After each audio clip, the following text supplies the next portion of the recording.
نظر ڈالیں گے تو پچھلے 5-10 سالوں میں سب سے زیادہ پروفٹ بینکس نے بنایا ہے. ایسے ہی جی ایسا ہی. ہماری اب یہ خوش نصیبی ہے، بدقسمتی ہے تو اکنامسٹ ہی بتا سکیں گے، لیکن وہ ممالک ترقی کیا کرتے ہیں جہاں پہ انڈسٹری چلتی ہے. فائنینشیل انڈسٹری آپ کیا ترقی کر رہی ہے یہ میری سمجھ سے باہر ہے. میں تو ایک لوئر ہوں، مجھے نہیں سمجھ آتا کہ اگر آپ کے فائنینشیل انڈسٹری اتنی ترقی کر رہی ہے اور آپ کی جو مینوفیکچرنگ انڈسٹری ہے وہ ترقی نہیں کر رہی تو کیسے کام ہوگا. اب جیسے جیسے آپ کے یہاں دیکھیں، پہلے آپ کے پاس آرتھوڈاکس بینک ہوا کرتے تھے، 4-5 بینک تھے، بس وہی انہی میں کام ہوا کرتا تھا. آپ صبح جا کے لائن میں کھڑے ہو جائیں، چیک کیش کرائیں، فلاں کرائیں. اس کے بعد پھر بینکس بڑھتے گئے. اب وہ وقت آ گیا کہ ڈیجیٹل بینکنگ آ گئی ہے.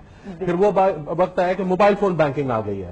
اب بینکوں اور فائنینشیل انسٹیٹیوشن میں جو میں بھی کیس میں نے بینکنگ میں کیے ہوئے ہیں، اس میں پرابلم یہ ہے کہ ان کا جو سیلز اسٹاف ہے یہ یا تو تھرڈ پارٹی ہوتا ہے یا یہ ٹیمپرری ہائر کرتے ہیں. ان بچوں کو کمیشن بہت دیا ہوا ہے. ان کو فار ایگزامپل یہ کہا ہوا ہے کہ جیسے آپ نے کہا نا 25,000 روپے لون ہے یا فلاں لون ہے، اگر یہ لون آپ کسی کو دلوا دیں تو ہم اس پہ آپ کو 5,000 روپے کمیشن دیں گے. اوکے. اب اس بچے کو جو ابھی گھر سے اٹھ کے آیا ہے یا اس بچی کو جو ابھی گھر سے اٹھ کے آئی ہے، اس کو یہ لالچ ہوتی ہے یار اگر میں نے دن میں 10 لوگوں کو بھی کروا دیا تو پکڑ لیا تو میرے تو 50,000 پکے ہو گئے. تو یہ کمیشن بیس جابز ہوتی ہیں. اس کے اندر لوگ کیا کرتے ہیں، یہی سارے معذرت کے ساتھ یہی ساری 2 نمبریاں کرتے ہیں. تو اس کے لیے کوئی لاز موجود ہیں. تو کس طرح سے امپلیمنٹ کس طرح سے ہوگا اور کس طرح سے عام شہری کی جو حقوق ہیں اس کی حفاظت ہوگی؟ دیکھیے کوئی بھی بینک آپ کی نالج، آپ کی ایکنالجمنٹ کے بغیر آپ کو لون نہیں دے سکتا. ایسا ہی کوئی آ کے یہ نہیں کہہ سکتا کہ میں نے آپ کے اکاؤنٹ میں بھائی 10 لاکھ روپے بھیج دیے تھے. کیسے بھیج دیے؟ I should have signed some papers, I should have made some commitment with you. میں نے کوئی پیپر آپ کے ساتھ سائن نہیں کیا، آپ نے میرے ساتھ کوئی ریکارڈنگ نہیں ہے جس پہ میں نے آپ سے لون مانگا ہو، تو آپ نے میرے اکاؤنٹ میں 10 لاکھ روپے کیسے بھیج دیے؟ نہیں، لیکن جو ڈیجیٹل ایپس ہیں وہ تو ڈیجیٹل ایپس میں یہ ہے کہ یہ مائکرو فائنینسنگ میں آتا ہے. مائکرو بینکس ہیں جنہوں نے 15,000 20,000 25,000 50,000 کی رینج میں لون دینا شروع کیا ہے. انہوں نے کیا ہے، ہمارے یہاں کیونکہ عوام بہت زیادہ ایکنالج نہیں ہے، اتنی زیادہ انفارمیشن نہیں رکھتی ان چیزوں کے بارے میں، ان کو کہا لے لو لون. تمہیں کون 25,000 دے گا؟ یہ ایک جملہ چلتا تھا کہ 25,000 تو آپ کو سگا بھائی نہیں دے گا، ہم دے رہے ہیں 25,000 لے لو. اچھا یہ جتنے چھوٹے لون ہیں یہ اتنے ہی ہائیلی انٹرسٹ ریٹ کے اوپر ہیں. ایسے ہی ہے.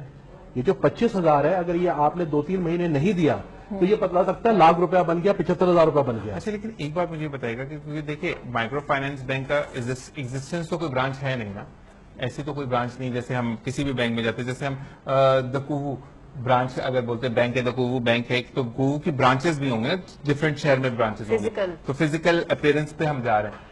تو یہ اتنے فعال کیسے ہو گئے کہ لوگوں کو ایک تو یہ گندی گندی گالیاں دیتے ہیں، لوگوں کو گندی گندی باتیں کرتے ہیں کہ اگر آپ ان کا لون واپس نہ کریں. 1-2 بندوں سے میری بات ہوئی، کہتے ہیں ماں بہن کی گالیاں دینے کے بعد اور یہ کر دیں گے اور وہ، کیونکہ ان کے پاس ڈیٹا موجود ہے، سب کچھ ہے.